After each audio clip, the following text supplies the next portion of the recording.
Will it be next week? I think it's going to be pretty bad. And in fact, the effects of it are already taking place because people are deciding to work from home instead of traveling and risk traveling into work and not getting there. You're seeing events cancelled. You're seeing people panicking about events that are planned and how they're going to get to them. So the damage is already being done. And I hate to say it, but I think it's very unlikely the plans will change next week. This action will be going ahead.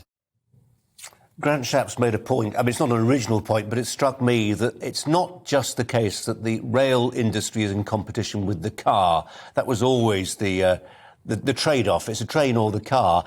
He says now the railways are in competition with Teams and Zoom and Skype. Yes, I completely agree with that, actually. I think that we've changed everything. Our habits of working have changed since the pandemic, the way businesses work, the way that bosses, such as myself, look after their staff and let them work from home more and more remote working. And actually, the unions in the rail industry have to adapt too. And there's no sense in this dispute that the unions, the RMT in particular, are looking to change their methods and their ways. So on the one hand, I think the Transport Secretary is right to be saying, look here, workers, look here, members of the union, I'm appealing to you because I think you can change yourselves. But he is dialing up the rhetoric to an extent which is only going to annoy the unions further. And I can assure you, having worked with unions on negotiations in the past, when I was working at Eurostar in particular, the unions are not going to back down very easily at all. They will announce more dates after next week's strike. I don't think they're going to back down in terms of the rates they're looking for pay increases of 7-8%, particularly over the next 3 years. And this is going to be a protracted dispute.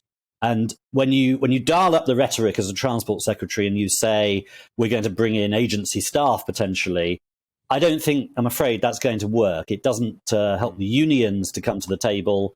And from a training point of view and a safety point of view, it's very difficult to do anyway, to bring in agency workers for a job that is all about safety. Absolutely get that. Paul, I just wonder, though, on your point that you don't want to dial this up, I just wonder how you render the RMT any more militant than they currently are. In the space of 3 years, do you know how many times they balloted for strike action? Over 200 times. This is a union which will metaphorically cross the road for a strike. Yes, they are a militant union. There's no doubt they're one of the most extreme, but that's arguably why they have been successful in their eyes. They have managed to bring management to the table on many occasions and maybe not get the pay increases they've sought, but they've certainly managed to reach a compromise.